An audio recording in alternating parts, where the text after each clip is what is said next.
It all comes down to this. Welcome everyone to the final race of this year's Fanatec GT World Challenge Asia, powered by AWS.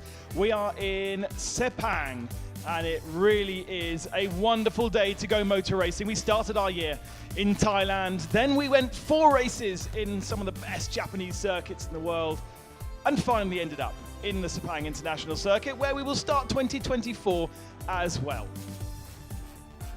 The circuit is 5.5 kilometers in length and has a mixture of slow speed second gear corners and plenty of medium speed fourth gear corners, designed by Herman Tilke some 25 years ago. Let's go on board with Danny Juncadella to see what it looks like from the driver's eye.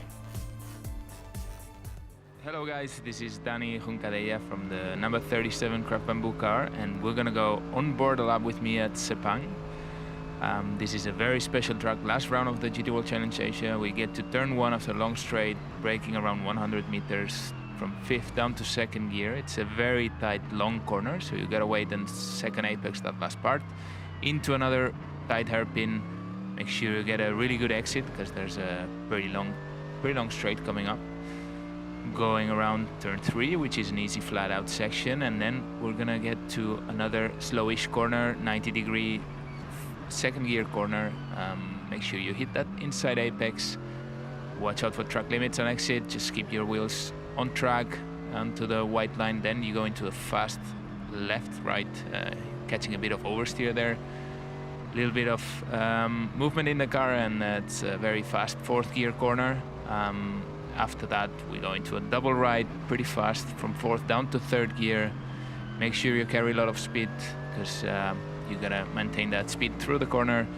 And then you're arriving into another slow hairpin 2nd gear down from 4th gear, braking at the 100-meter board as well.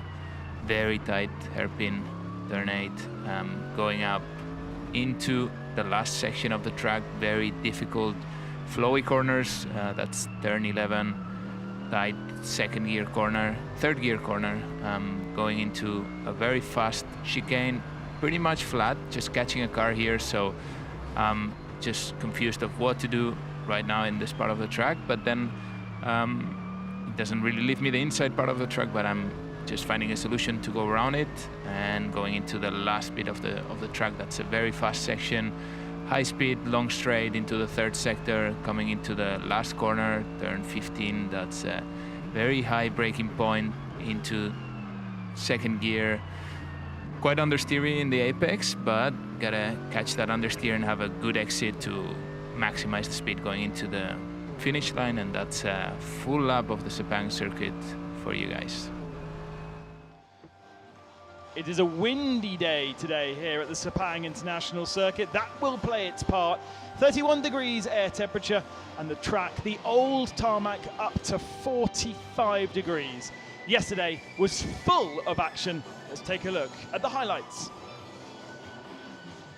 Here are the highlights from race 1 here in Sepang, and what a firecracker of a start it was. 5 cars spreading themselves across the track going into turn 1. We had 3 cars side by side into the first turn for the lead of the race, with Andrew Haryanto to the inside claiming the apex, but disaster was to strike for Vutakorn Intraputhak, spinning his Porsche and then being collected by the 61 EBM Porsche.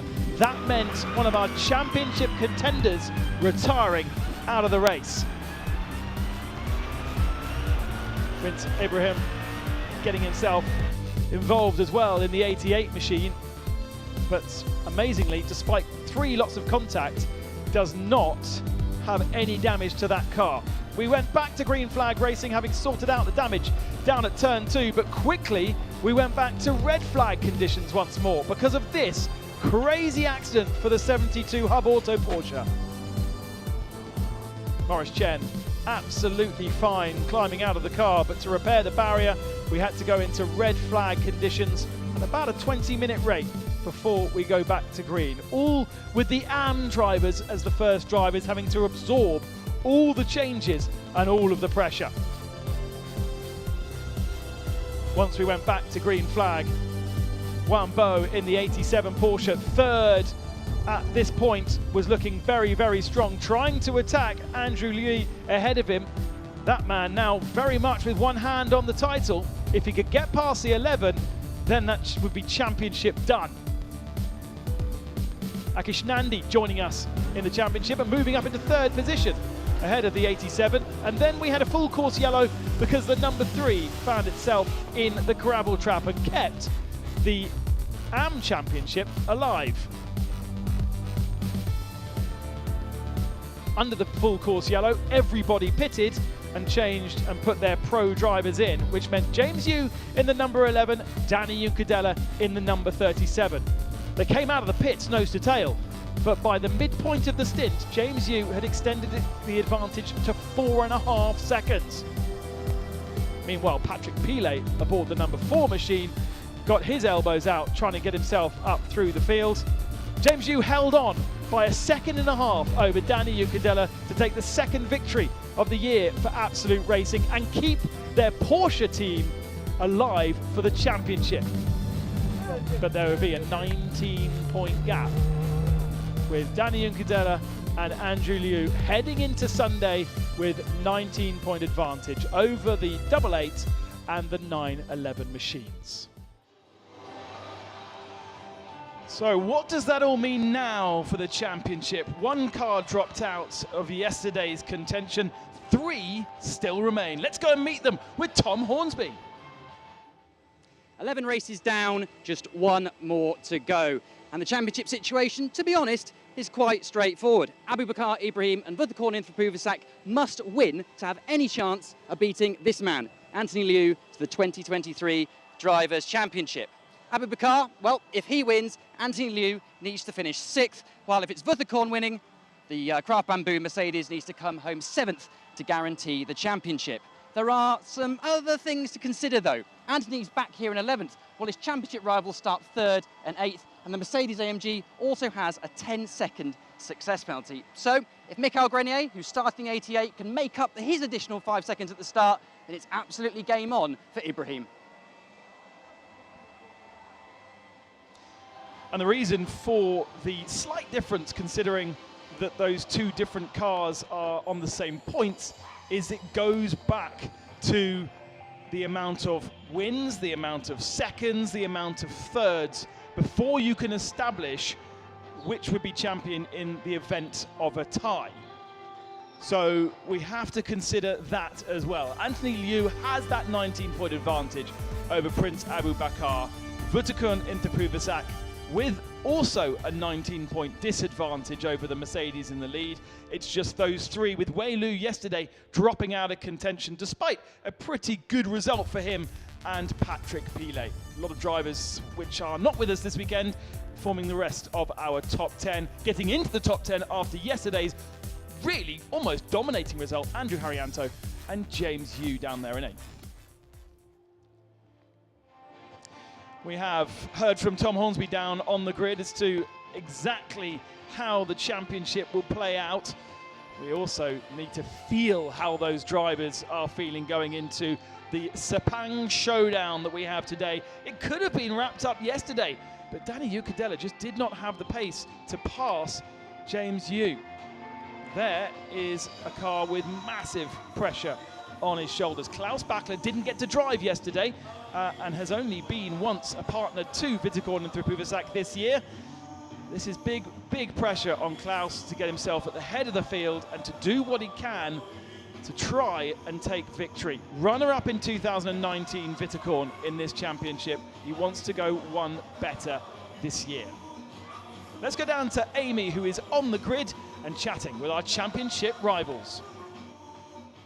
So Klaus, despite the tragedy you had yesterday, you're back here again. First race for you this weekend, I guess, but you're still keeping the championship alive. How ready are you? Yeah, I'm ready for sure. I'm happy we could fix the car, so team did a good job overnight to prepare everything, to fix everything. We had 1 lap now to the grid, so the car feels okay. Everything is fine. And championship is still open. It's not looking the best for us, for sure, because I think we need to win, and the Mercedes can score only a few points. But anyway, we try to make a good race, look forward, and then we see where we end up. Tell me, how nervous was Vuti this morning? No, I was not nervous. I mean, in the end, yesterday he was just really unlucky. Yes, he tried to pass somebody, and he got a small hit, and with tires are not 100% on temperature, over the curb he got spun, and then some car hit him. So in the end, it was like a very, very little mistake with big consequences, which was bad, especially when it's the second last race. But that's racing, it can happen, and today is a new day, so we push and try to get the maximum out of it. Thank you very much. I think you need to get ready, so enjoy and all the best luck.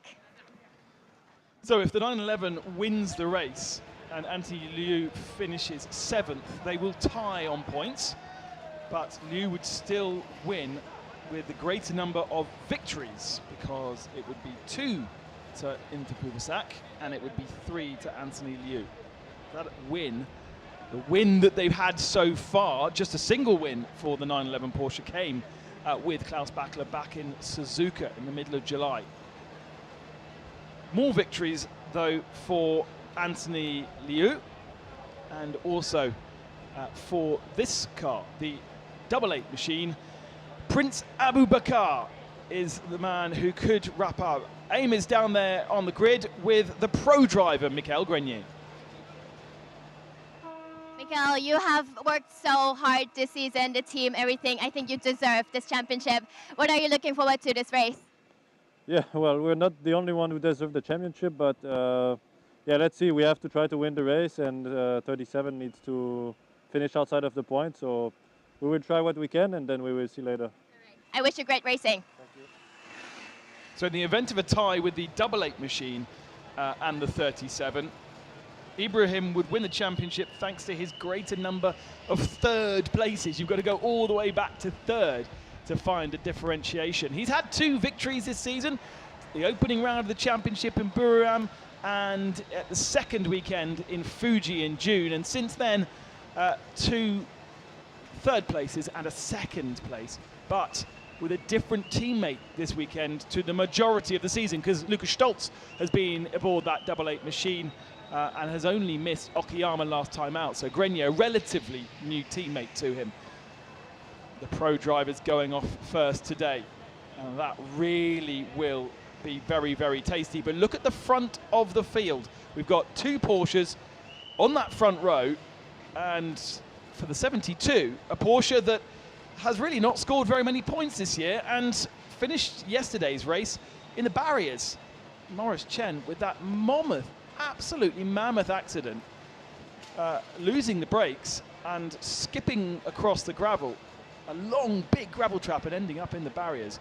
Alvaro Parent is going to start that car with Patrick Pilet alongside. Now, we saw that Patrick Pilet was very strong yesterday, getting himself in that car up to 4th position by the end of the race.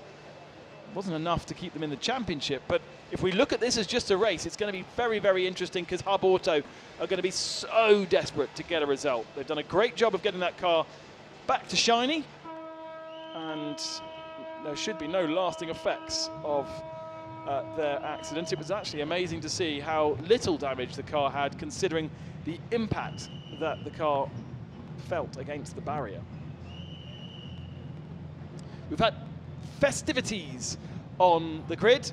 That is now cleared, and we're ready to go racing. Alvaro Parente and Patrick Pilet on the front row of the grid in their Porsches, with first championship contender Michael Grenier in 3rd, and Yuta Kamimura, who was also very strong in his Porsche yesterday. Then Leo Hongli on row 3. Row 4, Danny Ucadella down there in just 11th position. James Yu, yesterday's winner, on row 7. Eduardo Mutara joining us for the first time on row 10. And then the lone Ferrari down there in 27th position. 28th, we also have, so actually we're missing a car from yesterday, according to that graphic. Now we can get the cars rolling.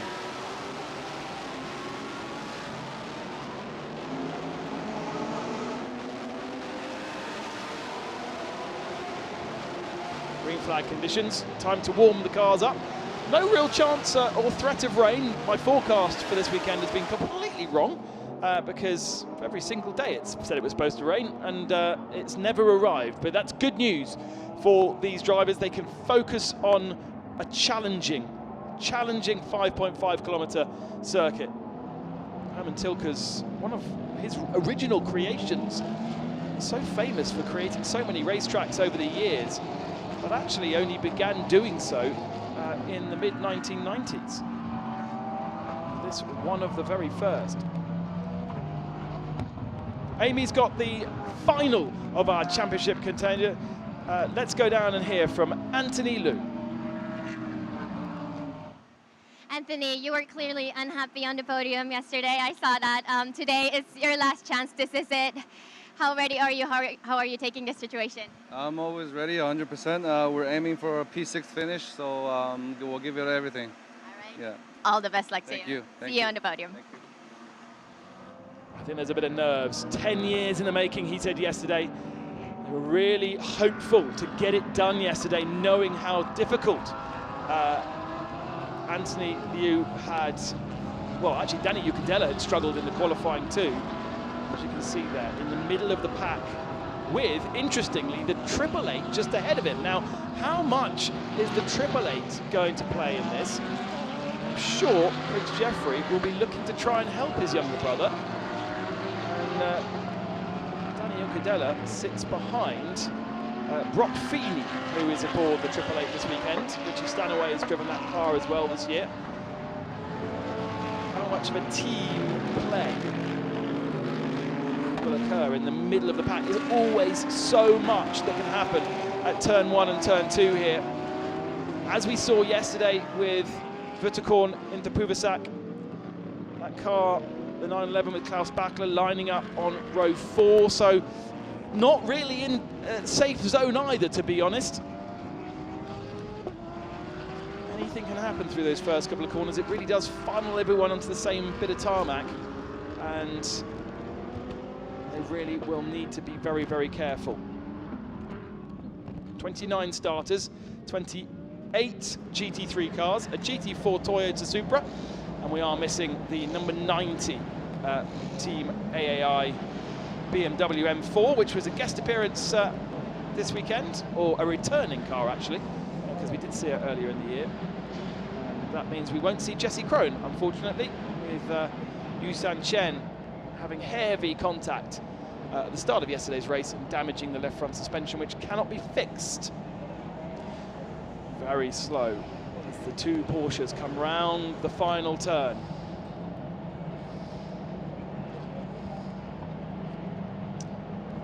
Patrick Pilet on the right-hand side. Alvaro Parent in the yellow on the left-hand side. Has the inside line for turn 1, outside for turn 2. Off we go, and look how much cleaner and straighter the two lines of cars are as they head down towards turn 1. Yesterday they were all over the place. Today it's a much cleaner start from our pro drivers. And down the inside looking for third position, Michael Grenier holds on to that third spot. That's important for the championship. Have a look at the fluorescent orange and yellow car in the middle of the pack. Ooh, aggression from Klaus Bachler in the 911. I think he might have made up a couple of positions, trying to get himself up into 6th spot. And there's a bit of contact in the middle of the pack, side by side, just about holds on the number 2 of Dennis Lind there. He had a very eventful yesterday, and it's very odd to see contact through turn 3, which is basically just an acceleration zone. So Lind is now being shuffled back in the pack in that yellow Mercedes, and damage to the rear spoiler, I think, or the rear bumper at least, on that car. It's being gobbled up by the pack, who just seem to be funneling past. It's not been a particularly great start from the 888 machine, and so Danny Ucadella has made up positions in the first couple of corners there in the 37. Championship-wise, 6th spot for the 911, 8th spot for Danny Ucadella, who nearly gets dive-bombed by the 13. Not of his own doing, and the number 88 sits in 3rd spot.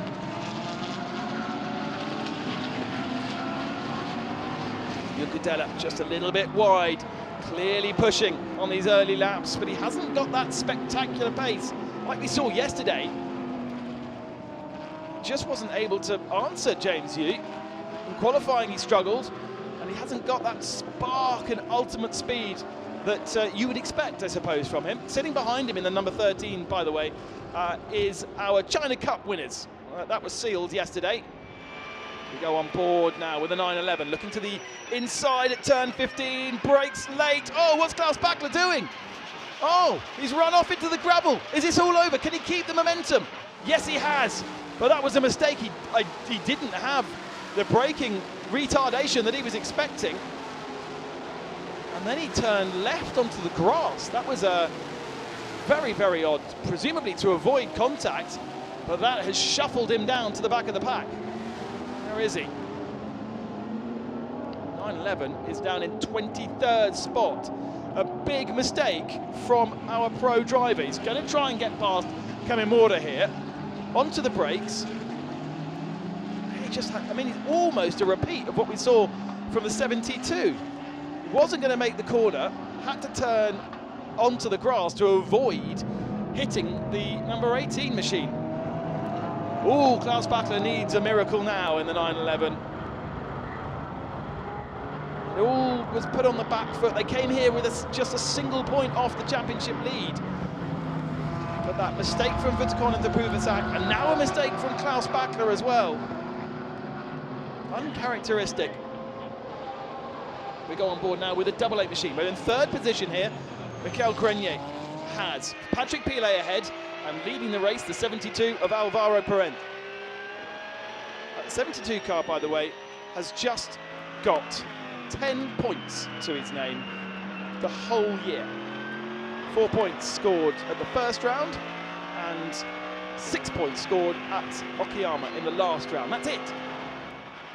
And yet, Alvaro Perent, at the moment, leading the race and trying to make it an 8th different winner out of 12 rounds. That is how competitive this championship is this year. Obviously, a long way to go and a second driver to be put into the car. But Alvaro Perent does have control of this one, and I wonder how Maurice Chen is feeling after yesterday's accident. There's no doubt that he'll be slightly bruised and battered and will feel the effects of the impact. Oh, as Frankie Cheng is off the road in the back, the top of shot there.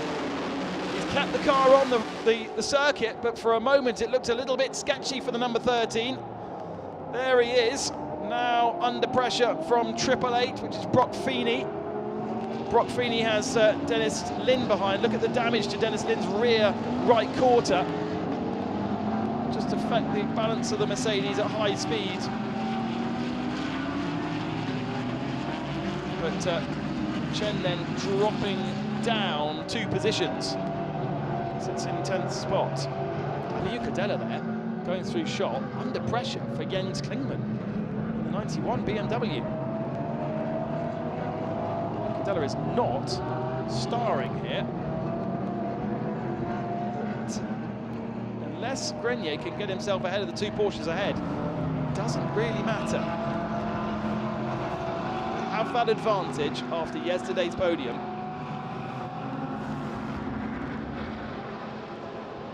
Let's not forget that we also have track limits penalties. The curbs here designed for MotoGP, so very, very flat. They're certainly not going to stop a GT car monstering them.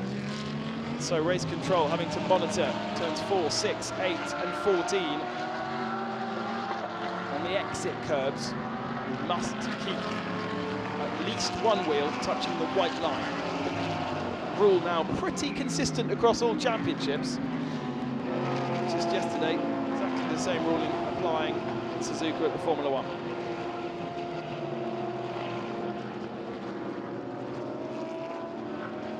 So, looking at Kondo, number 16, 16th position. And here is the silver leader. Actually, no other silver car in the top 25. The other 2 are 27th and 28th, so massive control of this one. As we saw yesterday, the 87 with its brand new chassis. Really good job from those 2 yesterday, and equally doing a good job today. It's, for the moment, Bianye, who is... no, it's not. That's a complete lie. It is Yi Hong Lee who is driving that car. as Kamimura behind him. In the AM category, down in 21st position is Biagnier. But the AM battle is pretty tight actually, because Porter is just behind, just 0.3 of a second. That championship was wrapped up yesterday, despite the fact that the number 3 ended its race in the gravel trap. It did complete 70% of the race. It actually ended its race twice, because it ended up in the gravel, got towed out the gravel, then crashed into a barrier. But it completed 70% of the race and therefore was classified, scored points, and that was enough to seal the deal. There is Wittekorn into Puvisak. Not looking particularly happy. Klaus Bachler, the last of the pro drivers at the moment, down in 20th position. Oh, and a bit of contact as well between himself and, I think that was Yatsuoka he was trying to pass. And there was a bit of hip and shoulder for 19th spot. That is not what they're going to like. Oh, we haven't seen that one yet. Very attractive looking livery on that particular Porsche.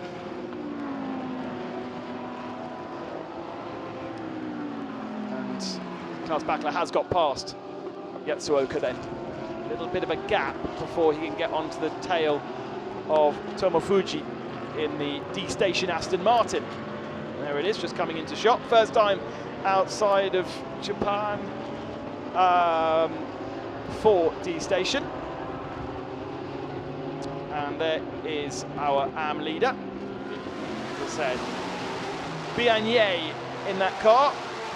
And it was Jan who was the driver struggling yesterday in the gravel and then in the wall. But they have the championship, and they are our AM championship winners from yesterday. So we wrapped up China Cup, we wrapped up the AM Cup yesterday, we had the Silver Cup wrapped up in Okayama, so we basically now can fully focus on the championship at the head of our field. And behind them, the last appearance of that ex-Manthey Porsche 991. Climax Motorsports moving on from that car, which has had quite a life. At the head of the field, Álvaro Parente then slightly under pressure now from Patrick Pilet. That little gap has got smaller, just 0.6 of a second. And then Michael Grenier watching them. He needs them to stay on the circuit, and he needs to get ahead of the two of them. If he does that, then it would be championship to the double 8. Because Juncadella is only in 7th position. Juncadella would need to be 6th to force the championship to go the way of the 37. But for the moment, Grenier not doing enough, and you know, the way that these pros are, fractions of a second per lap between them, it's going to be really hard to close down even the 0.7 of a second that exists right now. Although as we get to the end of this stint, the tyres will be starting to scream no more. Very abrasive, this circuit.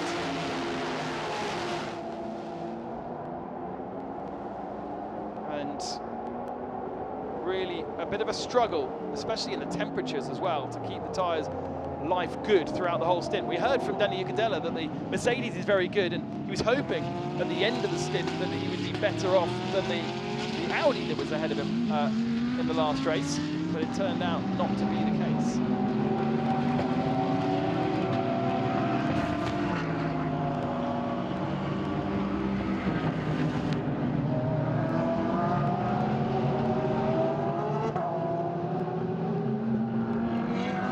Into some of these sweeping turns. Turn 5 leads directly into turn 6. So often here at the circuit, you've got 2 or 3 interlinking turns.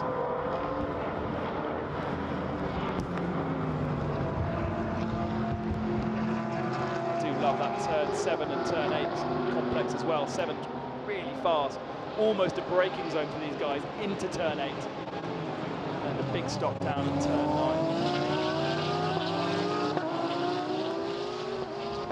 distant, isn't it, between Parent, Pilet, Grenier, with the best of our silvers. Yongli, Mora with the fastest lap of the race, 2:05.4 in 5th position. He was the car, well, that ended up kind of putting off the 911. There is the points as it stands right now. So 10 points behind is the 88 from the 37. Interestingly, Lu Wei would move up into 3rd spot ahead of the 911 because Butler is so far back and not making the progress now. Still, actually, he's got onto the tail now of the D-Station Aston Martin, so and that is quite a queue of cars. So Butler, I imagine, will start to climb his way up through the field a little bit more efficiently than he was doing earlier after that mistake.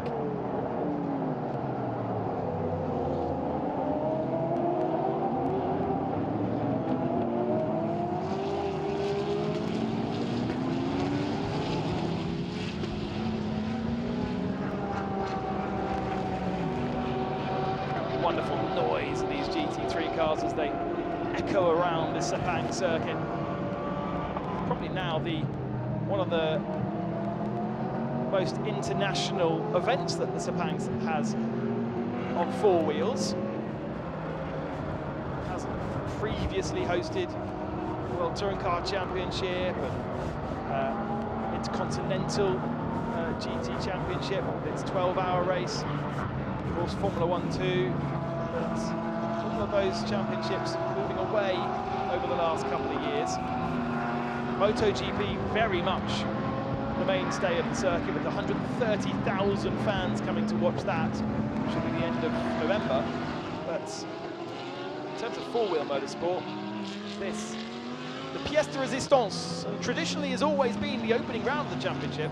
It's the first time in the 5 seasons of the Fanatec GT World Challenge that Sepang ends the season. And next year it will be China, a return to China to end our championship in 2024. That should encourage even more Chinese teams and drivers to join forces with a calendar that spreads from Thailand at the start of the year, then Sepang, then our races in Japan in the middle of the year, finishing off with effectively a flyaway event to China. Good to see that 91 machine, Jens Klingman aboard, just picking up the number 13, which is the Audi Sport Team Asia Absolute machine of Frankie Chen. Shares that car with Yingzhou Sun, and they have won the China Cup yesterday. 4 cars in that particular championship. Number 13 now sitting in this race in 13th spot with Eduardo Mortara just in that red machine behind. I was a bit surprised not to see more from Eduardo. 14th spot. But I do think that this is the first time that Eduardo Mortara has ever driven a GT3 Porsche. He's driven for Mercedes, he's driven for Audi in GT racing, but I don't know whether he's ever driven a GT3 Porsche. There is the older GT3 Porsche of the Australians, McPherson and Ben Porter. So where's the number 3 gone? 3 into the pits. So the leader in AM, the champion in AM, there in the pit lane. It's been a bit of a disastrous weekend for them, apart from winning the AM title. Is it a puncture? Looks as though there's a puncture on the left front. I don't know how he picked that up, or is it a suspension fail? I think it is just a puncture. They seem to be quickly replacing it, so that has promoted the number 51 into the lead of the race. And the winner yesterday had just gone through shot there, Antares Zhao, moved up to 2nd position in AM, ahead of the Thai Audi driver of Adisak. Battle at the head of the field, Patrick Pilet putting more pressure on Alvaro Parente here. really could do with start fighting a bit harder. If Grenier wants to close in, he's actually lost a bit of ground to Patrick Pilet as Pilet looks to the inside of turn one. Not quite close enough. It's not hard enough of a braking zone. But now Pilet is giving the hurry up to Alvaro Parente. 7 minutes before the pit lane opens, but most of these pro drivers will stay in the car for at least another 7 minutes after that, the window being 10 minutes in total. So still plenty to do for these pro drivers out there. We might see some of the Silvers change drivers a bit earlier on, and certainly the AMs can do what they like. But the strategy would be to keep the pro drivers in for the maximum amount of time allowed. And Pilet really now under the rear wing of the 992 911 GT3. Porsche perhaps with a slight advantage up here. Saw them being very, very strong. We ran on board with the 888 coming out of the final turn yesterday, right on the tail. I can't remember which Porsche it was, but by the time they got down to turn one, about a car's length lost by the Mercedes, making obviously going deep and under, trying to overtake and the braking at the end of the lap into, say, turn 15, a real challenge.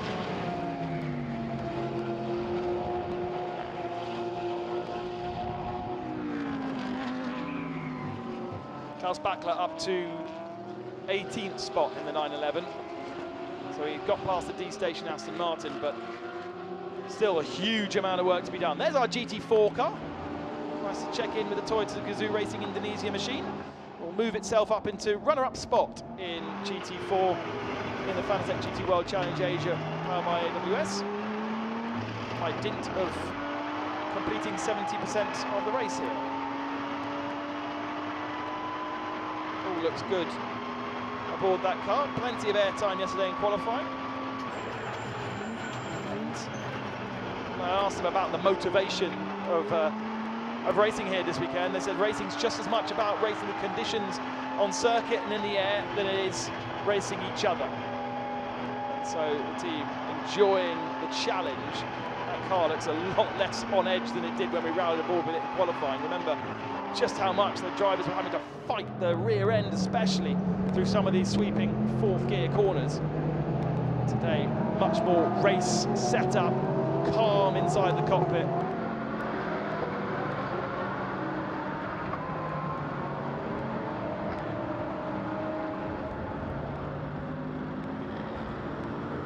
Little bit of a gap now between our front two Porsches.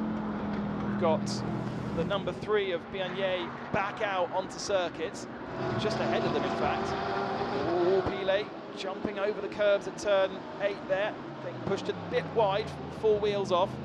Got black and white flag already for the number 25, which is Kondo.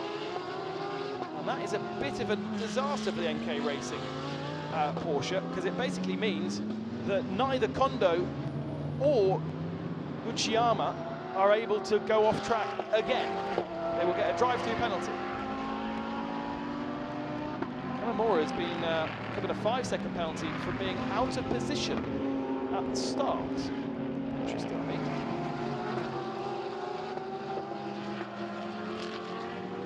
So that will be something that will be added to the pit stop time, as the number 3 does a great job of getting completely out of the way of our leading contenders.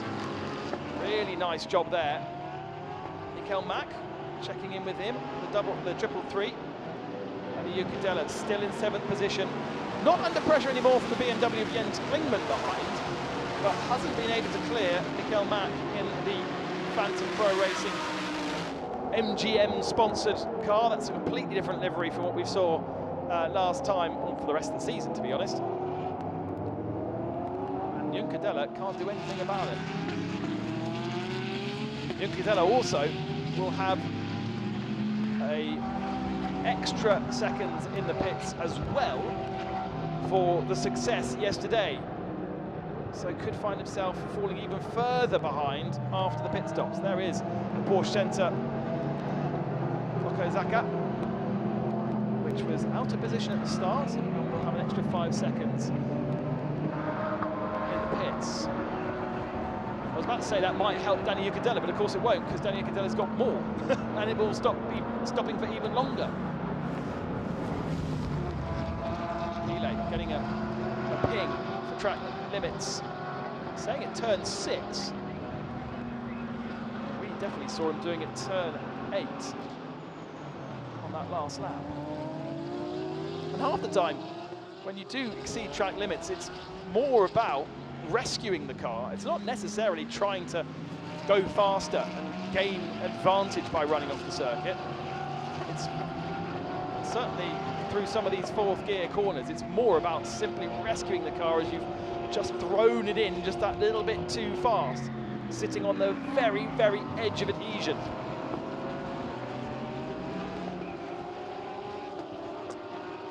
Out of turn 14, up the Pang'an straight. Pit window is going to open in 2 minutes. Pit lane is going to open in 2 minutes. But we wouldn't expect any of the pro drivers to be coming into the pits. Oh, Dennis Lin's been off in the gravel, and I wondered whether the two Porsches were very, very close coming out the final turn. Actually, it's just a trick to the eye, but Lin, with that damage from contact in the first couple of corners, making an error down there at turn 14, and he's going to drop from 11th spot there.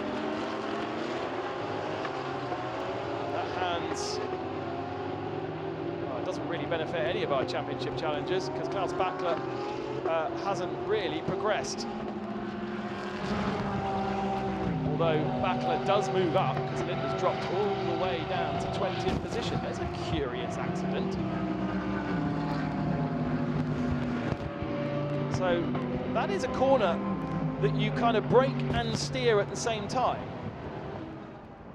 And I can't explain how or why the car has done that, but Dennis Lin has continued. He's lost 8 positions, but he's come across the line and continued. It just looks as though he's trying to turn the car, and it isn't turning. Under brakes, it's almost maybe locking the fronts, but these cars do have ABS, and usually a bit of a get-out-of-jail-free car. The light's flashing for the GT4 machine to get out of the way. Behaved very well yesterday with the GT3 traffic. Alvaro Parente wants him to move out of the way and does not need to be compromised at all. He's going to catch him at a very awkward position. Turn 11 there. Has he been caught? Now that's even more awkward for Patrick Pile, because he's going to have to go around the outside at 13. Grenier does it nicely down the inside at 14. And I reckon that was a slight advantage there to Michael Grenier, just by the dint of where they caught the traffic, as we ride back on board with the Mercedes driver.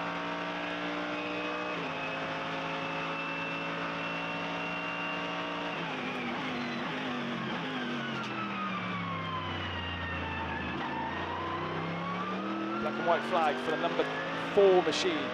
So that is his last warning for track limits. Patrick Pile now will need to slightly throttle back, and also will need to hope that teammate Lu Wei doesn't make any mistakes, because all these pro drivers are using up the track limits allowance. You get 4 chances to go off track before you get a penalty. Michael Grenier on his 2nd warning, but Patrick Pile on his 3rd warning. Pile is now closer to Alvaro Parente here. Up into turn 4, Parente sitting in the middle of the road, kind of defensive. That is one opportunity to really stick it down the inside if you're close enough. What they don't want to do, though, if he throws it down the inside and compromises the 2 of them, Grenier will pounce. He needs to pounce for the championship. Alvaro Parente will be handing that car over to Maurice Chen, who had that enormous accident yesterday and will be feeling bruised after it. Pile hands the car over to Lu Wei, who was very strong in the early part of yesterday. And then Prince Abu Bakar will be in the number 88 machine, with Wang Bo, or Bob, taking over the 87 car. Those are the 4 cars at the head of our field. Now Grenier's going to have a extra time in the pits because of his podium yesterday. comparison to Parente and Pile. So the gap between those two Porsches and the Mercedes is going to grow categorically.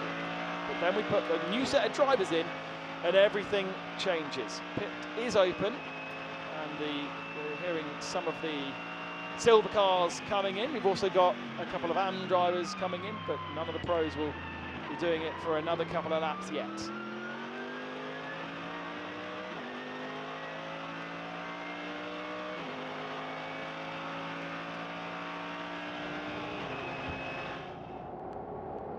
Pile looks down the inside again, just moving around in the mirrors of Alvaro Parente, trying to force an error, really. But Parente has been around for a while now, 38 years of age, from Portugal. Progressed all the way through GP2 up to Formula 1 testing program. He knows all the tricks in the books, so he's not going to be put off by the Frenchman moving around in his mirrors, but it's part of the psyche of a racing driver just to try it anyway.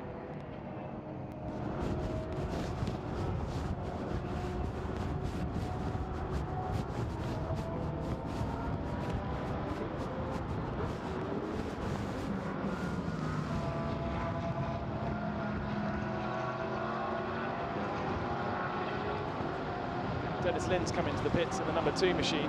Not sure whether that is to retire the car or change drivers.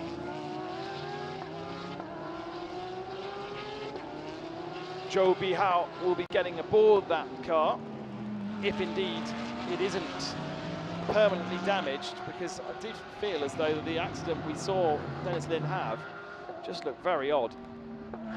Certainly for a pro driver to make error like that. Kidala now back with the BMW. Really just can't do anything this weekend, can he?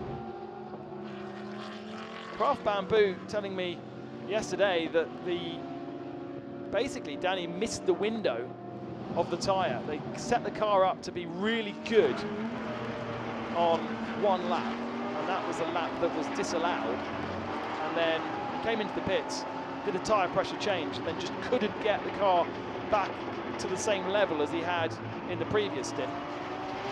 And therefore, whilst he did improve, only got himself in the mid-pack for qualifying. And he's, on that first lap, did a great job to get himself, what, 5 positions? But since then, he has not progressed. Spaniard living in Dublin, I think it is at the moment.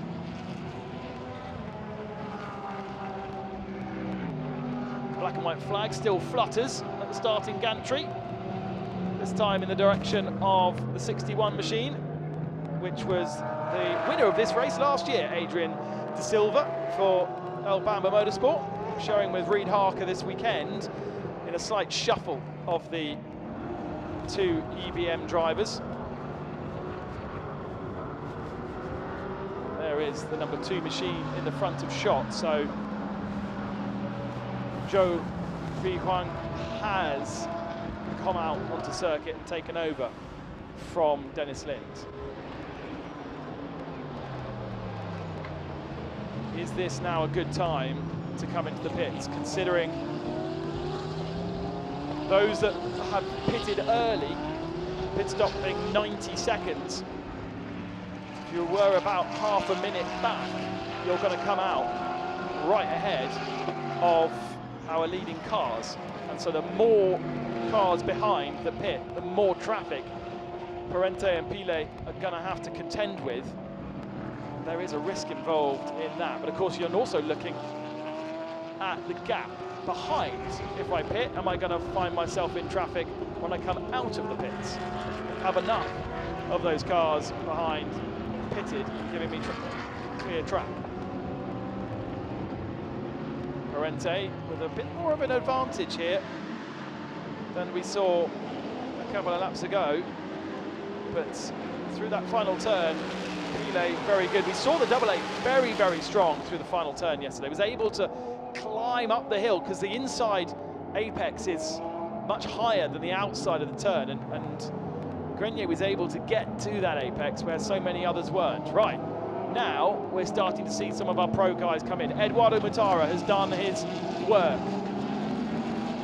The Swiss driver bringing the 992 into the pits. Reid Harker in the 61 comes in, as does Frankie Cheng in the 13 Audi. A reminder that from pit in to pit out must be 90 seconds.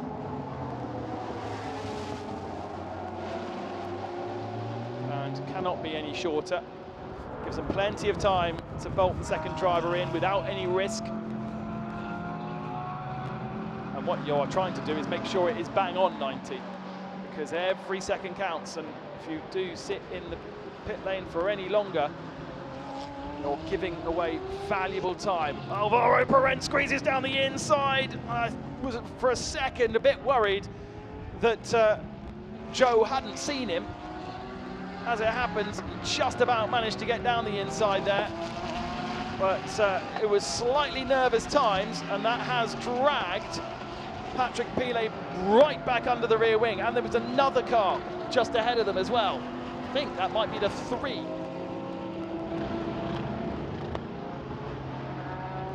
Hu Yuqi has taken over the number 3 machine. So the 2 Climax Mercedes really not having much fun in this second race. Pit is going to shut, so they need to come into the pits now. And they are nice and close to each other.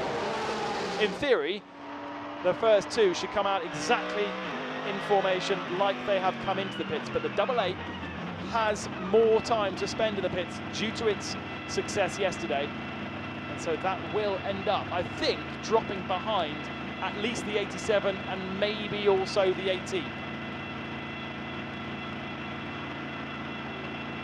Just 50 kilometers an hour in the pits. Various little things for the driver to do to get himself ready to jump out, but there is no massive rush. So you don't have to be kind of half ready to go as soon as you stop. The belts come off, get loosened. Seat insert goes in because, of course, 2 drivers, different shapes and sizes. Prince Abubakar jumping aboard the double 8. The triple 8 behind, slightly skew-if in its position down there in the pit lane. Quite been able to get in, and will be probably slightly blocking the car behind it, which is the 87. All the teams maximising their pro drivers. Oh, they're going to have to push the car back. That's a bit of a disaster as well, as the 72 begins to roll. Maurice Chen aboard that machine. How has Hub Auto serviced that car in comparison to the number 4? I think the number 4's lost a little bit of ground there. The 87 comes out in 3rd position, and then the 88 comes out behind. So, as I thought, they have lost a bit of ground. As has the 18. Kamimura in the bright orange machine behind the 91. That's been a slow pit stop for Kamimura, and 37 also with success. And so actually dropped behind 911. Wow. So Indra Puvasak, obviously with no success penalty after retiring on lap 1, is ahead of the 37. Now this changes things for the maths. The 37 is out of the points, I think. We'll just wait for the timing screens to catch themselves up after all those pit stops. But Andrew Liu has work to do.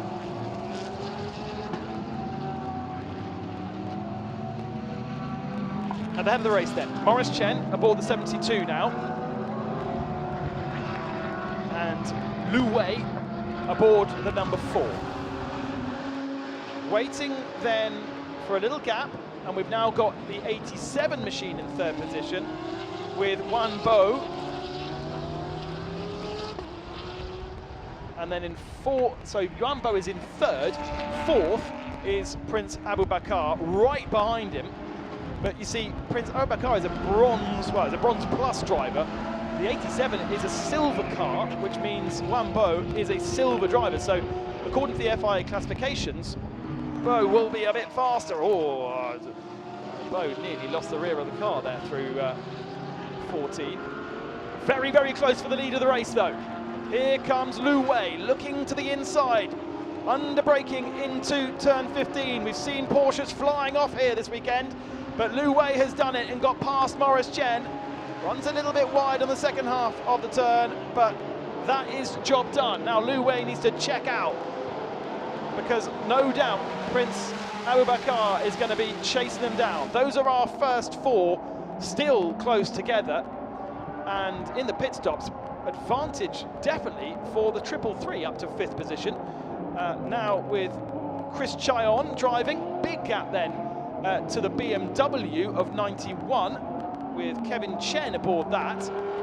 And one of the losers there then was the 18 Porsche. Nagai dropping down 2 spots as Interpruvasak holds off Anthony Liu. Liu is 11th, no points for 11th, a single point for Interpruvasak, so that really doesn't change much. That will mean 18-point gap between the two. But Interpruvasak here could influence who wins the championship.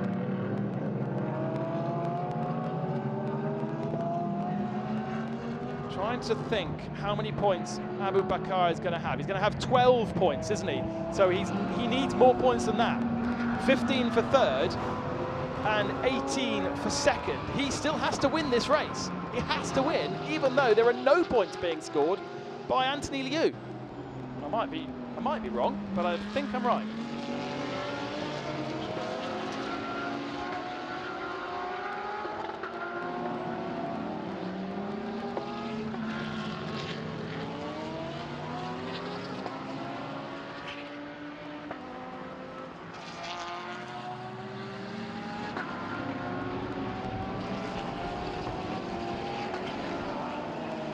So, what is the instructions now from Craft Bamboo to Anthony Liu?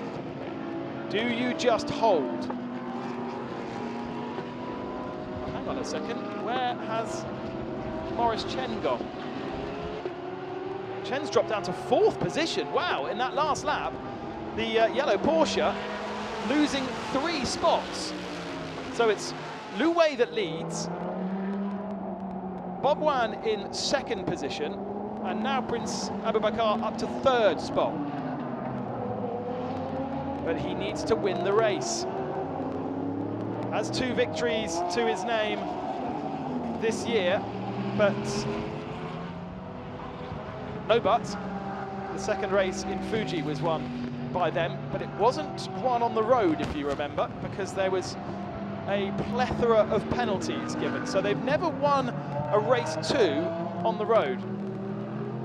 And look, the JMR teammate, Triple Eight, doing its job as well, because Jeffrey Ibrahim, runner-up last year and winner here, is holding off Vitakorn Interpruvasak.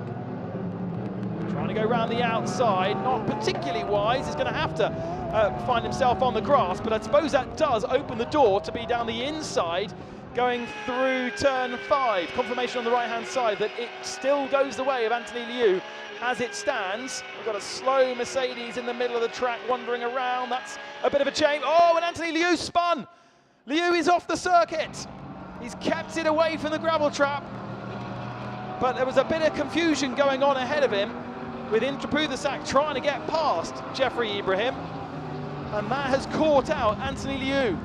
My lord, the drama this weekend. All we want to do is establish a champion, and the champions-elect are struggling and buckling. Either way, much like we saw with the AM category yesterday, this Mercedes is still going to take the championship unless Abu Bakar can get himself to the lead. And at the moment, he sits 2 seconds off the lead, because Lu Wei and Bob Wan have good pace in the Porsche. Right, let's see what happened to Anthony Liu. Oh, he's just made a bit of contact with Jeffrey Ibrahim and just lost the rear end. I wonder whether he had to come off the throttle and that just unbalanced the rear end of that Mercedes. Almost as though Jeffrey Ibrahim was just trying to get the nose to tuck in a bit better through turn 6 to grab the apex, and that caught him out. So Anthony Liu now down in 14th spot, even harder to try and get points. Into Puvasak, 8th, 21.5 seconds off the lead. Basically needs to win. That, I think, without a safety car period, would be a real challenge now. 21 seconds back with 17 minutes remaining. And here is the battle now for the lead. Second in Pro-Am. But there is that silver car ahead, which is taking points away from Prince Abubakar. Never has the championship ended here in Sepang. What a story it would be if Jeffrey Ibrahim, runner-up last year, his younger brother, could take the championship in his home country.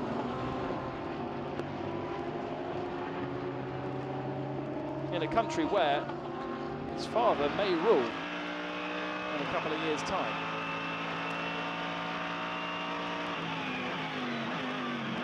Onto the brakes, we've got a stray Audi ahead of us, which is Ash Shamadi, the Melbourne Performance Centre Audi R8, getting nicely out of the way for Prince Abubakar. Look forward to welcoming Melbourne Performance Centre next year to the full championship. Ash Shamadi doing the whole weekend himself here. Oh, look how strong Prince Abubakar was on the brakes into turn 1 there. Really closed the gap and driving beautifully. Keeping with Bob 1 here. And he knows he needs to get past. He knows he needs to not allow Lu Wei to scamper off into the distance. A single victory for that number 4 car this year. In the hands of Lu Wei and Dennis Olsen in race 2. It has not won in the hands of Patrick Pile this year.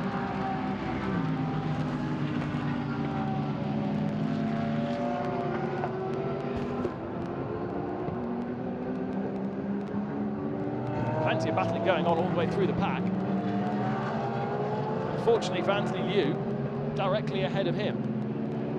Got Akish Nandi there, who's very strong in the 62. There is a Craft Bamboo garage. And there is lots of fingers and toes crossed, I imagine, in there right now. Not much more they can do, really. It does very much depend on the performance of JMR AAA Engineering. I think Yucadella is going to come away from here ultimately frustrated, I think. Oh, Anthony getting close to the NK Racing Porsche under brakes. They were slightly put off by the GT4 car. Now he goes down the inside and clears Uchiyama. Next target is Yingzhou Sun. And then he'll be back on to terms with Jeffrey Ibrahim. They are investigating that incident at turn 6, race control.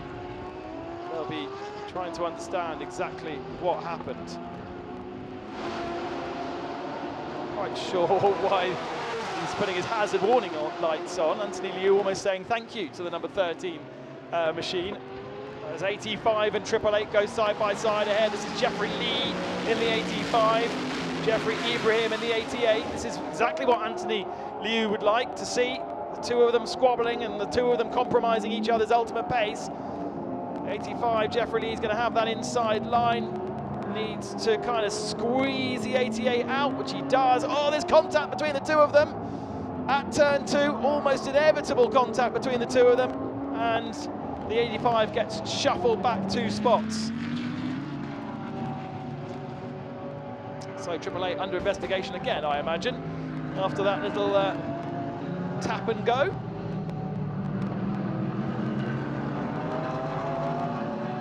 Anthony Liu definitely looks like the stronger here. But Jeffrey Ibrahim will know the score. As we heard from Anthony Liu all weekend, he knows the score, he's done the calculations, he gives things the percentages. Incident involving these 2 cars 5 minutes ago, no further action. So they deemed the little bit of contact for a racing incident. Jeffrey is really defending, isn't he? Putting that Mercedes, that white and blue machine, in the middle of the road to take away ground from Anthony Liu, who tightens the corner through turn 10 to try and claim the apex at 11, but it isn't possible, not there. Seen others do that down at turn 13 and 14. Maybe he'll have a go to do that at this turn. You really need a good front end. Anthony Liu decides to go racing line and slingshot out. Now, this could be a good opportunity. Good momentum from Anthony out of turn 14. It's got better speed than Jeffrey Ibrahim ahead. Goes to the inside. No way to go there. Ibrahim sits in the middle of the road. So Anthony Liu's going to do the switch back through the final turn. It's a difficult one to do though, because you really have to climb onto the apex. And again, better momentum, but there's not much of a braking zone down into turn 1. And you can bet that Jeffrey Ibrahim was going to hug the inside line there and give no space to the Craft Bamboo Mercedes. Liu tries to do the switchback, sweep in down the inside, but Jeffrey Ibrahim parks that car on the apex. This is absolutely what Triple Eight Engineering have asked him to do. He is doing the job, but it's all for nothing whilst Abu Bakar stays in that 3rd spot. He's now 2.9 seconds back from the lead of the race. Now, the only other thing that could be of an influence, remember Patrick Pilet had 3 warnings for track limits. If Lu Wei has a single infringement, it is counted by the car, not the driver, and therefore there would be track limit penalties. We've got a drive-through penalty that is flashed up for the 25, so that's the Porsche at the back is shot there, Uchiyama, and he has got it for track limits. So they have maximised their 4 warnings, their 4 opportunities, and race control have given them a drive-through penalty. We've got 10 minutes to go. That will be playing on the mind of Lu Wei in the lead of our race. Bob 1 in 2nd, and then Prince Abu Bakar Ibrahim, Prince of Johor, in 3rd position. There they are in one camera shot. 3.2 seconds is the gap.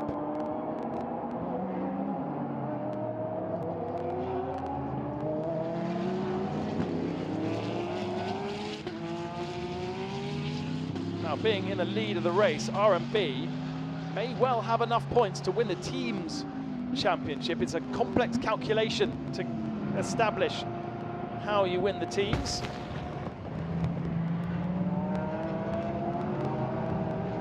We'll try and keep you up to date as much as we know. And it would be a competition between Absolute Racing and R&B.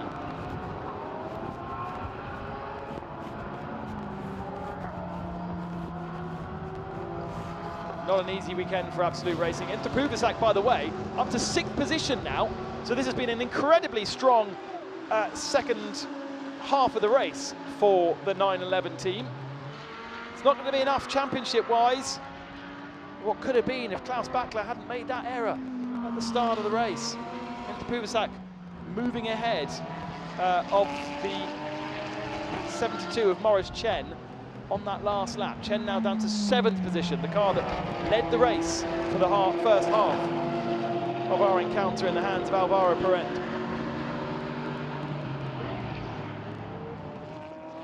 Traffic now to contend with.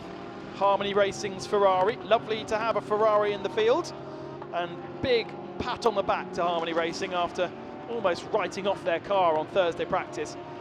Not taking part at all in the free practice sessions of Friday, but getting ready for Saturday and then racing in both races on Saturday afternoon and today as well. And today the car looks clean. A bit of contact on yesterday's encounter that needs to be fixed, but always nice to add a 6th brand to this year's Fanatec GT World Challenge. Aston Martin, Porsche, Mercedes, Audi, Ferrari and BMW represented on this grid, and so many with factory works drivers as well, from Porsche, from Mercedes, from BMW, all here to make this the best championship in Asia for GT racing. There is Maurice Chen, looking to put a lap on Ash Samadhi, down in 7th position, up the road, and clearly a long way up the road is Vitakorn into Pruvasak. There he is, and he's got the 18 to get past, who was the big loser in the pit stops, wasn't he? Nagai aboard that car now, but they were 4th, maybe 5th pre-pit stop, and yes, everything's shaken out to put them back into 5th position right now, but they lost quite a bit of time. Actually, I have the data, and their pit stop time was 8 seconds longer than it should have been. Should have been a 90-second pit stop. It was basically a 99-second pit stop, actually. 9 seconds longer than it needed to be. So it certainly should be easy to do a 90-second pit stop, but the Japanese squad struggling as we ride on board with Vitakorn into Pruvasak, Thai driver, who came into this race with a chance of wrapping up the championship, came into the weekend with a really good chance of wrapping up the championship and taking it one step ahead of where they finished in 2019.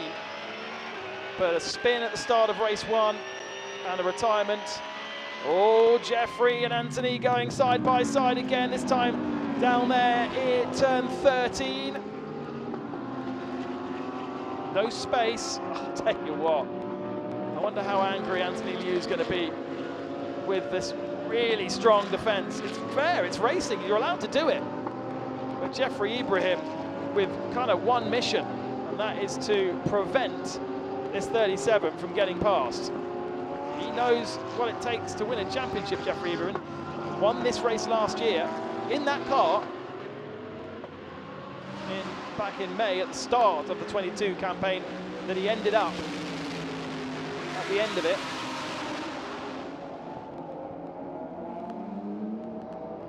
But now it's his brother that's doing the championship challenging, and he is there to help. It's okay, let the car run wide to the end of turn 1. It gives you the inside to turn 2. Puts you on the defensive, not the fastest line through there, but stays ahead. For the moment, even though there's no points going to that 37 car, not enough points being claimed by the double 8 machine. Teammate, of course, to the 888 machine. Anthony Liu is doing absolutely everything he possibly can, isn't he? Lots of improvised lines, lots of driving offline. We saw a little bit of contact earlier on, the spin, dives to the inside, looks down the inside there, but there is no doing in turn 7. There's not enough of a braking zone. Jeffrey Ibrahim thought he was going to though, didn't he? Because he reacted quite late. And it's very close now into the braking zone at 9. Quite close enough. Again, Jeffrey Ibrahim to the inside. I can't believe how much time they'll be sapping away, driving so defensively. Again, Anthony tightening the line into 11. I've seen him do that a few times. It will be asking more of the car. Certainly be asking more of those front tyres to be able to do that, and they are being caught now by the 37. Started by, sorry, not by the 37, by the 13. Or is it the 11? It's the 11, sorry, it's Andrew Haryanto who's made up 2 positions. Get myself confused. Haryanto joining the party here, and that's something for Andrew Liu to think about, because he won't be wanting to lose another position, but we saw that Audi is on another level yesterday. These were the 2 that were fighting for the victory, and Andrew Haryanto has just driven up to the back of this car. Probably slight proof of how slow the 2 are going whilst they are doing this heavy defence. 2:09 is their lap times, whereas our first 3 are doing 2:06s. They're losing 3 seconds a lap to our leading 3. Here comes Andrew Haryanto down the inside, not quite able to get down the inside. Of course, he doesn't mind, doesn't matter about the championship, he just wants some points. 12th position, not scoring any points. Jeffrey Ibrahim has 1 point to his name, but that was a mistake through 5. Lost the rear end. Can Anthony Liu go round the outside in 6? No, he can't. Wouldn't be particularly sensible anyway, because you put yourself on the wrong part of the circuit. Coming to 7 now. Anthony Liu to the inside. He has the apex at 7. That's going to open the door for Haryanto to go through as well. Puts a car between the 2 of them, and now Jeffrey Ibrahim can't do anything about the 37. Dives back down the inside of Andrew Haryanto and claims the position back. Wow. And here comes Akish Nandi, who just drives around the outside of the number 11 machine. Akish was very strong in our last race, as on to the last lap goes Lu Wei. He has survived the possibility of a drive-through penalty after Patrick Pilet drove one too many times off the circuit. He has survived the pressure of the double silver entry of Bob Wan. And he has also survived the pressure of a championship contender breathing down his neck. In 3rd position, Abu Bakar with a bit of traffic to contend with as well. So close, and yet so far for JMR, for AAA Engineering, for Michael Grenier, and for Prince Abu Bakar. So there is the champion-elect. Will score, maybe will score a point. I don't know if there's anyone ahead of him that is not scoring, because we have 6 entries that are not taking points. He sits in 11th position right now. I think all the cars ahead are points scorers, because the 91 in 9th position is, but Anthony Liu is now up to 10th position on the graphic, so yes, he is now scoring a single point.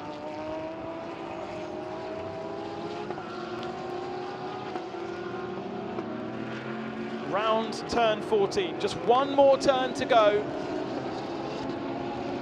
for Porsche to take a victory here in Sepang, for R&B Racing to take the team's championship, and for Patrick Pilet and Lu Wei to take their 2nd victory of the year. They've done it. They lost out in fighting for the championship yesterday, but they've come back in the very best possible way. And over the line for 3rd, Abu Bakar has done all that he could. There's thumbs up on the pit wall, celebrations, but unfortunately it's not quite enough to win the championship, because the gap was too great coming into today. And despite all kinds of stories that Anthony Liu will be telling everybody about, he's done, well, he's done enough. He is scoring a point, but even that he didn't need necessarily, because yesterday they did enough. They take the checkered flag and finish in 10th position, but they are your champions for 2023. Craft Bamboo and Anthony Liu have won the Fanatec GT World Challenge Asia, powered by AWS Championship, the 5th championship in its history for Mercedes and for Craft Bamboo, aided by Danny Juncadella.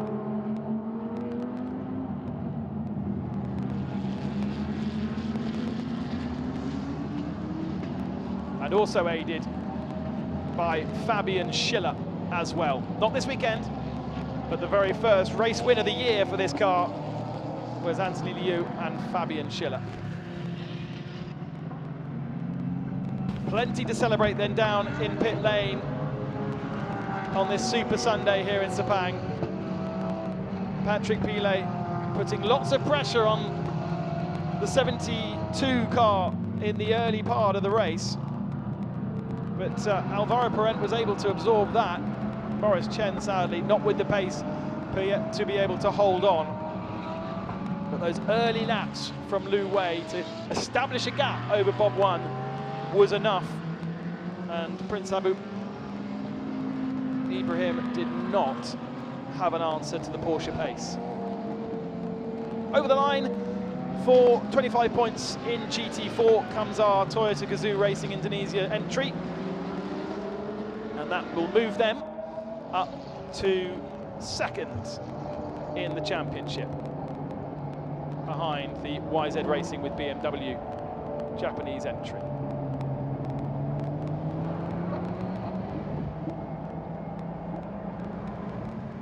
Bob Wan winning the silver category in the 87. Akish Nandi moving up to 12th overall, but that is second in silver. And third in silver, down in 22nd. It's been a horrible weekend for the Phantom Pro team of Sao Chi and Ling Kang. Ling Kang finishing the race a minute and a half down, but third in silver. Antara Zhao winning in the bronze category, 20th position, with the AMAC Porsche dropping down to second in the end, and the Be Quick Absolute Racing AM entry of Henk Kicks and Adi Sak finishing in third. But there is a very happy Lu Wei and a smile on Patrick Pilet's face as well. What a very, very good result for the two of them. A 1-2 for Porsche as well, with R&B Racing taking the second spot.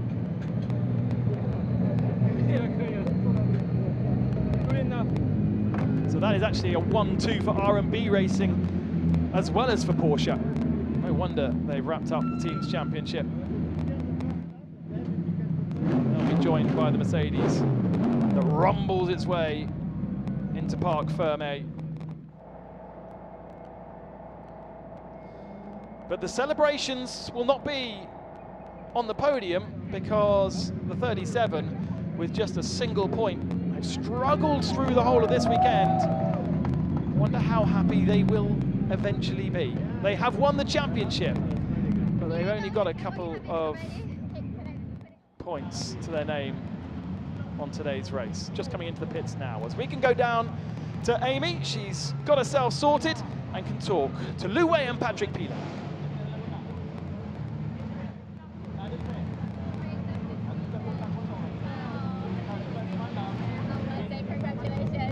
Thank you. Yeah, it's good. It's good. Okay, sorry, we have the winners here of the season. It was quite wild on track. Great job, great racing. How was it? Congratulations. Yeah, it's great. Great to finish the season like that. Great for Porsche. Unfortunately, they didn't win the championship, but this guy is going to be strong next year. He did a really good job. Also, R&B Racing just did a 1 and 2 at the end. It's a perfect result for us. Party hard. Well, first of all, I have to thanks to the team and Patrick. I learned a lot from him this weekend. I was sick at the beginning. Now I feel totally okay. It's a really good ending for a learning season. So I'm really good to see both cars finishing on the podium. I'm happy for Leo and Bob. So thanks to everyone. And also the team's champion. Yeah. Oh, really? I didn't know. All right. Heard, yes. All right. They didn't have time to celebrate with me on the track. So congrats to everyone. Thank you. And congrats to you again.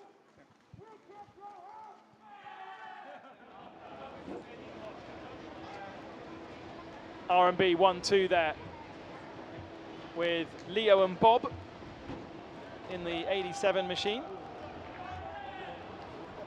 otherwise known as Wambo and Yi Hong Li. And there is relief for Anthony Liu, who has won the championship.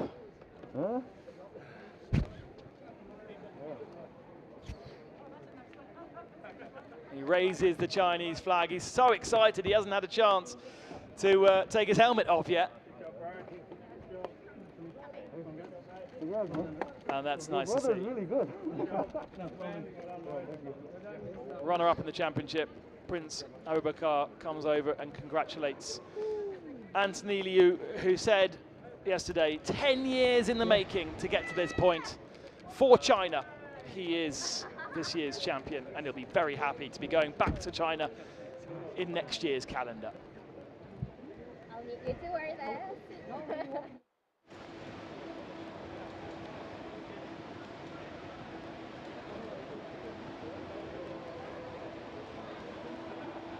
Let's go down to Amy now. The helmet is off, and we can celebrate with the man himself. Anthony, oh my God, so you are the champion of the 2023 season. Finally. Congratulations, you had some wild racing out there. Oh yeah, Abu's brother really tried to help him. I couldn't take any risks to risk a penalty, so it was either he spin or I spin, so I chose I spin. And all the while checking with the team where we are with car 88 and 911, and since I knew they were safe, so I was just sitting behind, giving him some little dice and dart just for fun. But in the end, I think he ran wide, and then but it's okay. I mean, points or no points for me, it doesn't make any difference. But it was just beautiful. This race was great. So what's your plan about the celebration? Make love to my wife, if I'm lucky. But yes, celebrate a lot with your team as well, and yeah, Danny as well. He had a big roller coaster, I guess. So yeah, thank you very much and congratulations again. Thank you. Wow, brilliant. Fantastic result. Anthony Liu is your champion for 2023. Just a couple of points in the end between himself and Abubakar Ibrahim, with Lu Wei winning the race and ending up in third ahead of Vitakorn and Puvacek, whose comeback was incredible, finishing 6th in the race and 4th, sadly, in the championship. Luke Stoltz and Alessio Piccarello not with us this weekend. Danny Ucadella moving up to 7th after that single point that they picked up on this particular race. There is the results of the race, with R&B taking a 1-2, Triple H JMR in 3rd position. And I have to say, second half of the race, and a pit stop also for Chris Chayon to get himself up to 4th position. We're really, really happy for what has been a difficult weekend for Phantom Pro Racing. The highlights of the final round of this year's championship, with the pro drivers starting in race 2, and it was a much more well-behaved affair, with Alvaro Parent leading through the first turn, Patrick Pilet to his outside, and in the 3rd position car, Michael Grenier, with work to do if he was wanting to win the championship. Those leading the championship, Danny Ucadella made up 5 positions in the first couple of corners, but after that could not really progress any further. A mistake from Klaus Bachler, trying to clear Kamimura, locked a brake and ran deep. Avoided contact with anybody, avoided getting stuck in the gravel, but it basically meant that that car really had an uphill battle if it wanted to win the championship. It needed to win the race, and clearly dropping to the tail of the field, it would be very difficult to do. An entertaining fight between Pilet and Alvaro Parente put both of them off track on many occasions, and nearly forcing a drive-through penalty for the number 4. 3 warnings he got throughout the race. In the pit stops, a slow stop for the Kamimura Nagoya 18 Porsche, dropped it further back, and the 88 dropping behind the 87 because of its success penalty from yesterday's race. And then the move started to be done. Lu Wei down the inside of Maurice Chen for the lead of the race. And sadly, that was the beginning of a free fall for the 72 as it fell further back. Vutterkorn into Puvasak moved forward in the 911. Klaus Bachler had got a couple of positions, but it was a surge from the Thai driver. Contact between the 88 and the 37 through turn 6. Jeffrey Ibrahim was playing the team game and the family game to try and influence Anthony Liu in the 37. They kept fighting, but eventually there was space for the Craft Bamboo car to go down the inside and take the spot. That put them up into 10th. It gave them a single point, but actually they didn't need it because the 88 wasn't making inroads on the number 4 for the lead of the race. Lu Wei stretched his advantage and took the checkered flag ahead of Bob Wan. A 1-2 for R&B Racing, sealing the team's championship. Prince Abubakar finishing on the podium in 3rd spot, but it wouldn't be enough to win the championship, and that would go the way of Danny Ukudela and, with the points, Anthony Liu. It's been a difficult weekend for Anthony Liu and Craft Bamboo Racing, but they've done enough to be your 2023 champions.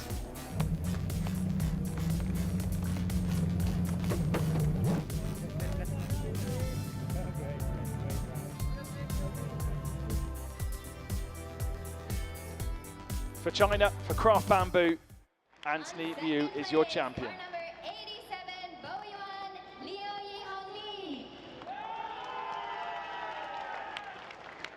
And the winners of the finale on first place, car number 4, Lu Wei, Patrick Pile.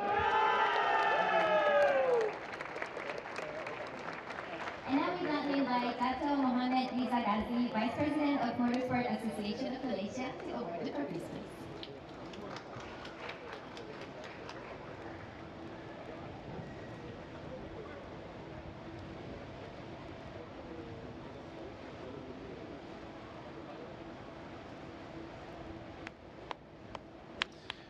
Prince Abubakar and Michael Grenier picking up the trophy for 3rd position. I was waiting for a big cheer from the Malaysian fans.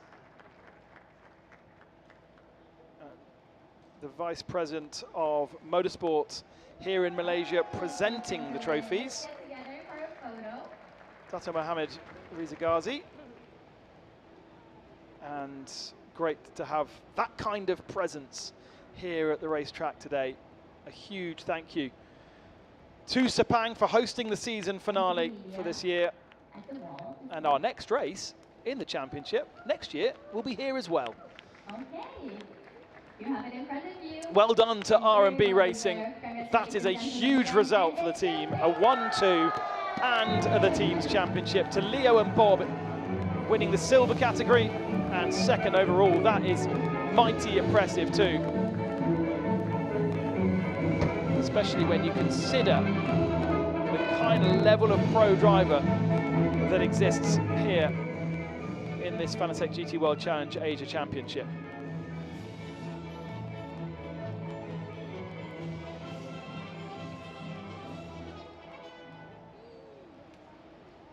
Prince Abubakar and Michael Grenier heading off to celebrate with the team. AAA Engineering from Australia and JMR. It has been an amazing championship where we've had 7 different winners in 12 rounds. We've toured Asia from Thailand here to Malaysia and all the way through Japan. And we have a champion, the 37 from China. Anthony Liu has done it here in Malaysia. And what an entertaining weekend we've had. Thank you very much for joining us. We'll see you in Sepang next year.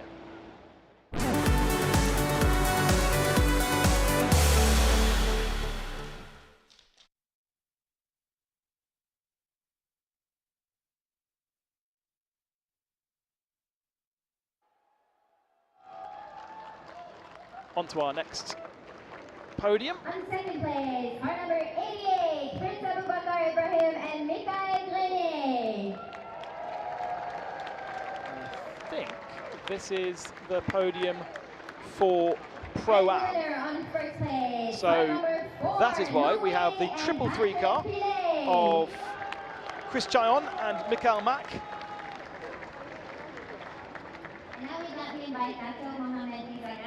Patrick Pilet has got a smile permanently fixed to his face, hasn't he, since the race is finished?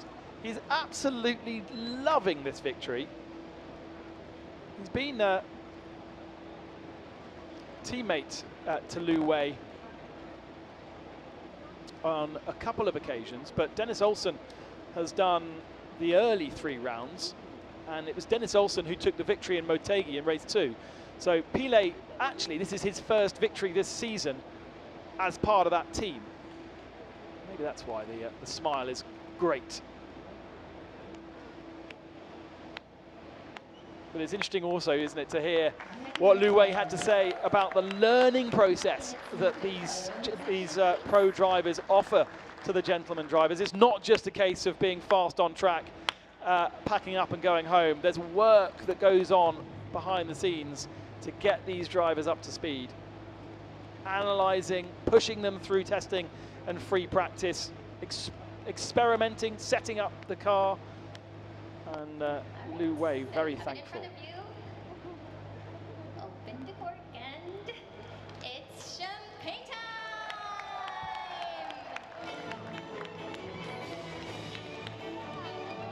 Expect to see that Phantom Pro car at the World Cup of GT Racing in Macau in a few weeks' time. MGM, the big casino, or one of the many big casinos at Macau, and upping their backing for Phantom Pro this weekend, hence the change of livery.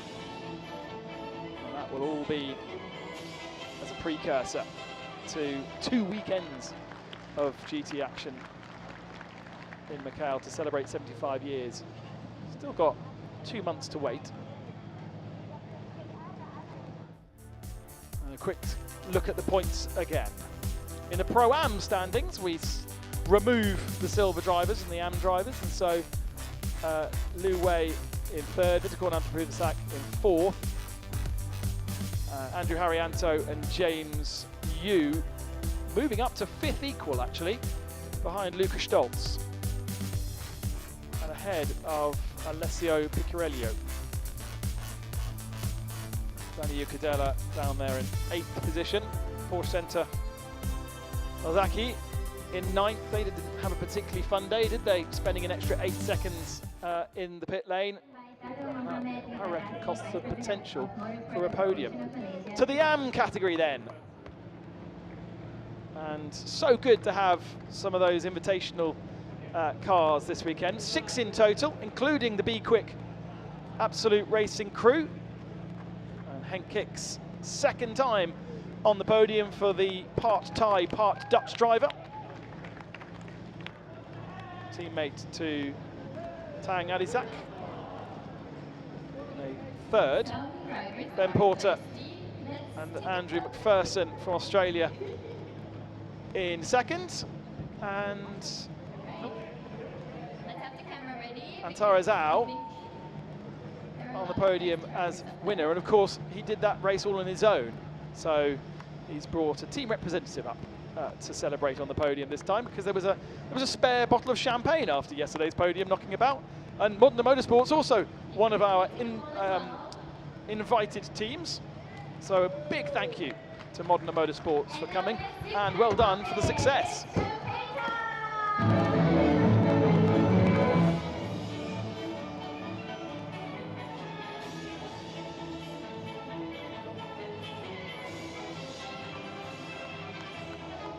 And Tarizao wants to get out of there.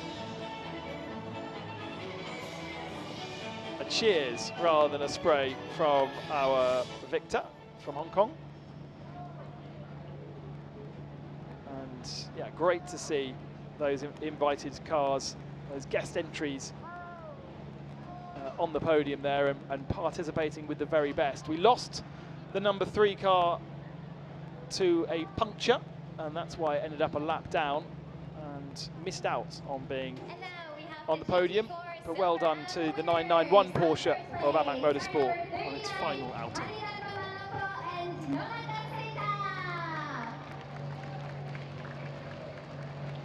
And now to GT4, and our sole competitors, Toyota Gazoo Racing Indonesia.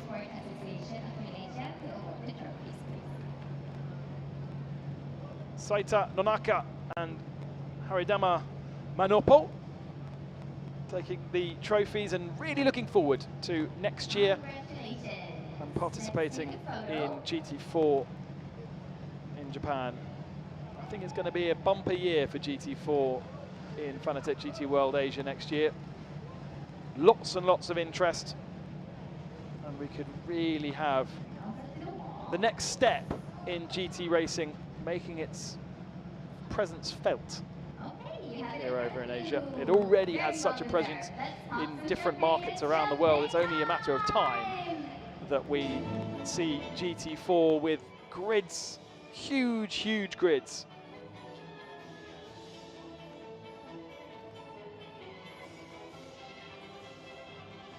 And those boys go away with the lap record as well here in Sepang, which was one of their aims.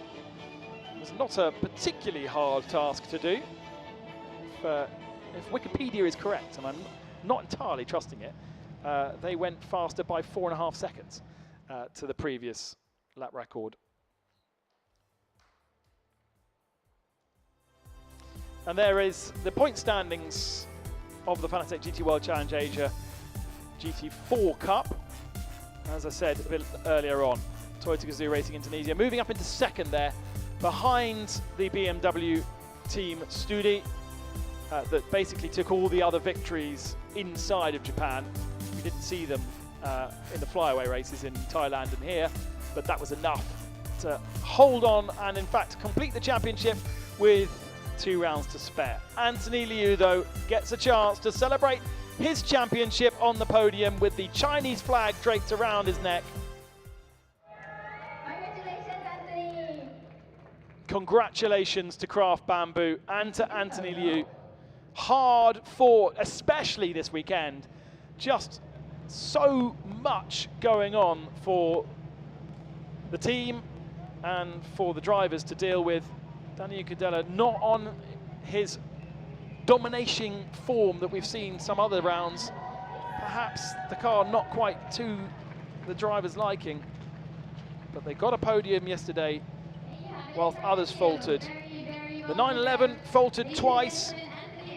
The 88 did all they could to try and halt them. Not enough points for the 4. And therefore, even if it was a tough one, Anthony Liu still has taken the championship with 3 victories, a podium yesterday and a 3rd place in Motegi, a couple of no scores in the middle part of the season. And finally the smile is on Anthony Liu's face. He's going to celebrate with his team, Craft Bamboo. Well done to Daryl O'Young. There's Danny Ucadella down there watching on as well.